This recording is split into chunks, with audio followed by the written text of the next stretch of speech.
Next item on the agenda is Chairman's comments.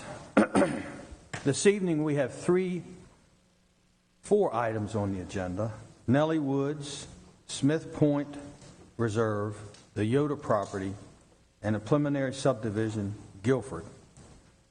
And I would just like to, and I know there's been a lot of comments written and verbally made about one particular item on the agenda, and I want to caution people that there is a county policy that limits public comments during the personal appearance regarding items that are on the agenda.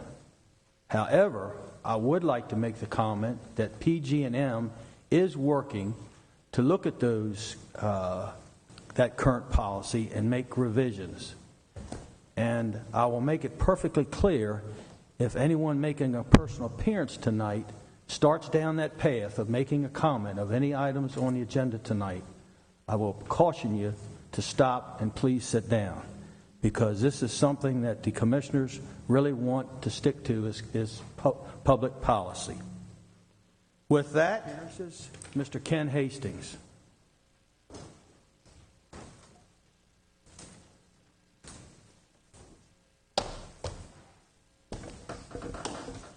Good evening. My name is Ken Hastings.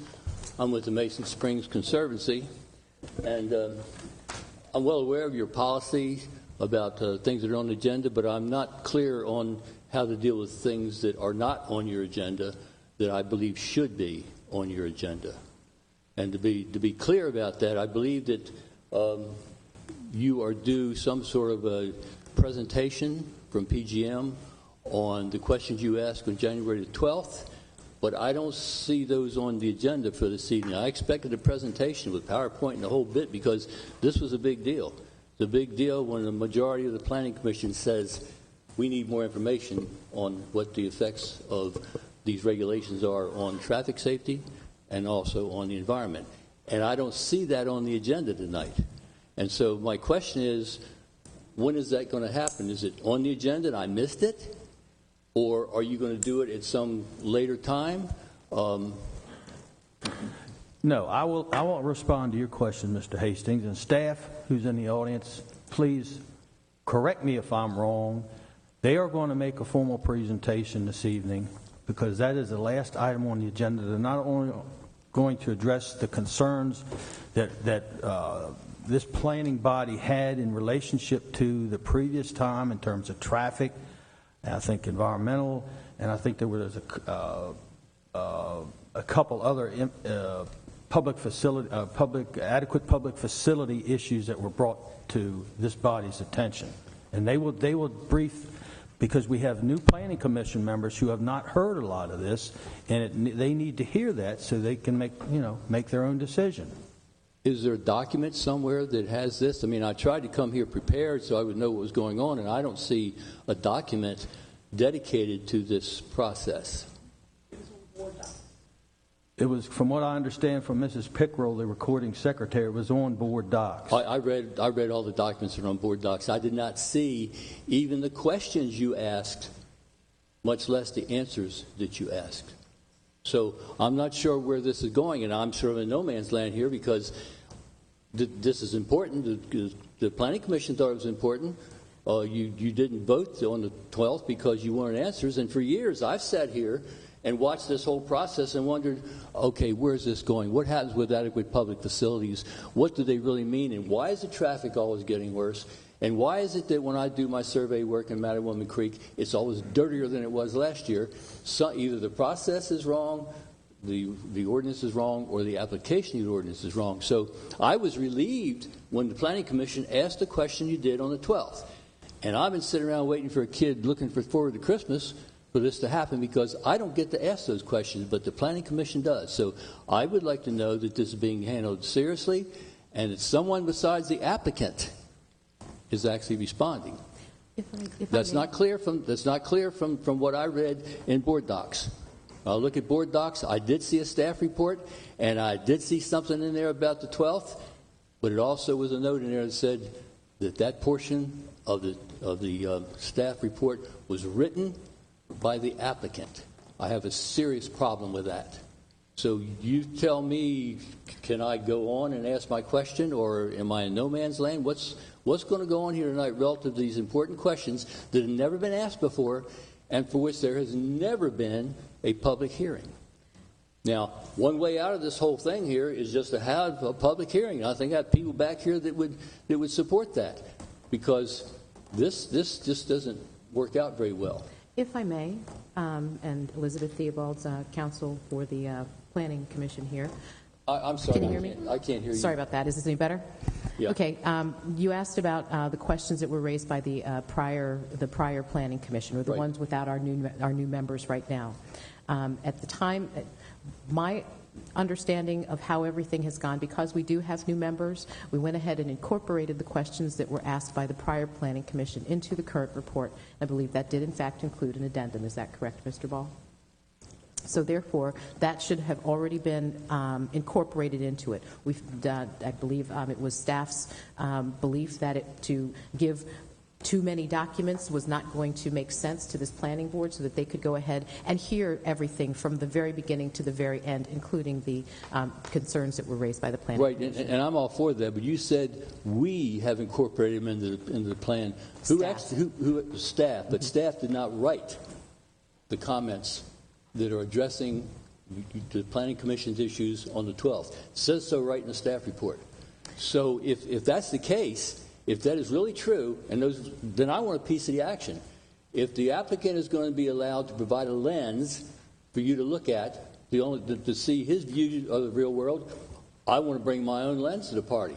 And one way to do that would be if you would provide a public hearing so that all sides can be heard. That's one of the reasons you have public hearings, so you can see the perspective of what's going on. I don't know enough to debate this subject tonight. I came here tonight hoping that I was going to learn something new. I didn't come all this way to sit and listen to the same snow job that the applicant has been giving all along. I want to see something concrete, and if that's not going to happen, then we should have a public hearing. I should get my chance. These people back here that came tonight should get their chance, and if other people can get the right pieces into the staff report, I want a piece of that action. Well, Mr. Hastings, staff are the experts on this. You have the environmental section, you have the adequate public facilities, and I would think in their presentation that they're going to address a lot of those issues that have been brought up. And I'm hoping that, and I've always thought that before, but I've read a lot of staff reports. I never saw one before where credit for the data in the document was given to the applicant. It's always been the staff, and I've always been ready to accept the fact that they are the experts. We pay them to be the experts. They do this day to day, and they know a lot more about this than I do. I come here to be educated. They're already educated. But I don't come here to be educated just to hear what the applicant has to say. So I'm going to sit here, and that's going to be my lens, because I've already read the report. And I know I can't talk about the report, and I don't want to talk about the report here. What I want to see, I'd like to see a public hearing to cover these areas that have never been covered before, and for which there's no precedent. And now you, the Planning Commission, only have the applicant's opinion to make your decision on, unless there's going to be a lot more to this report than you provided in board docs. Well, this body can certainly ask, especially the new members, can ask as many questions as they would like to staff.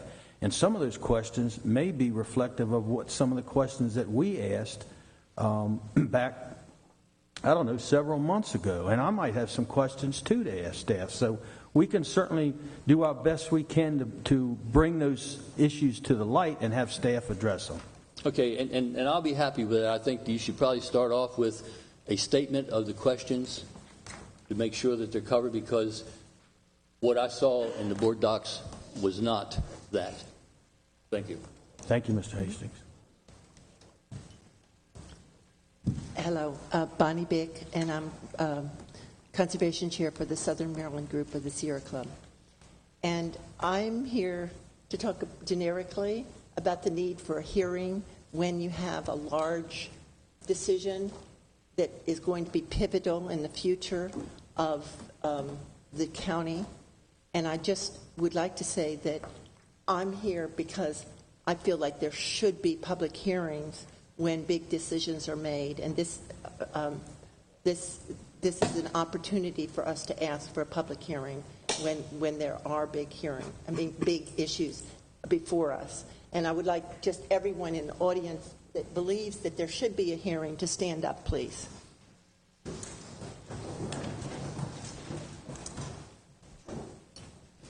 Everyone came out just to say that they want a public hearing when big issues come before the Planning Commission. Thank you. Thank you, Ms. Bick.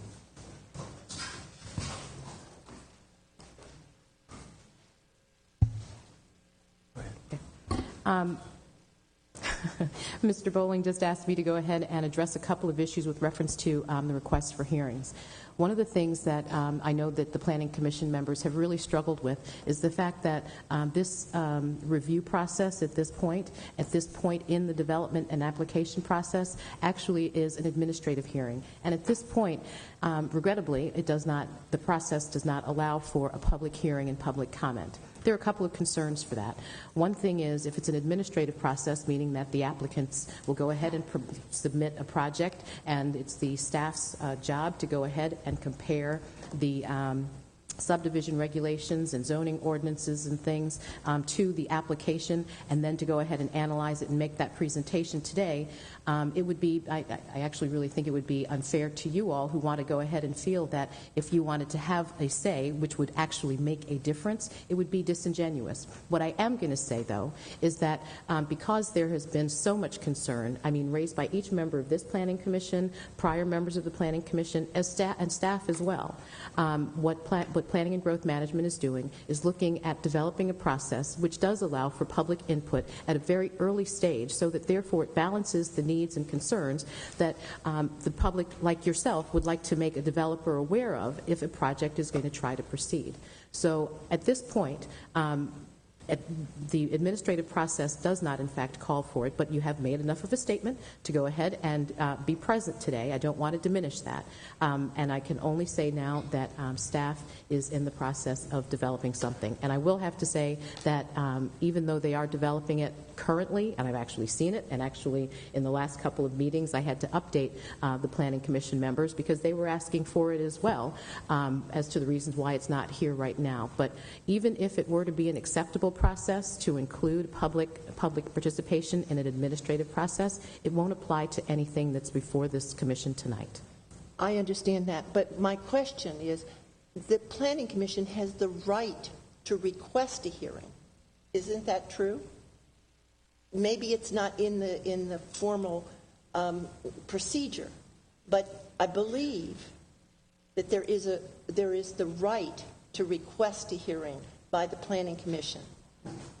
I am under the impression that the Planning Commission can request a hearing if they feel that it would be beneficial.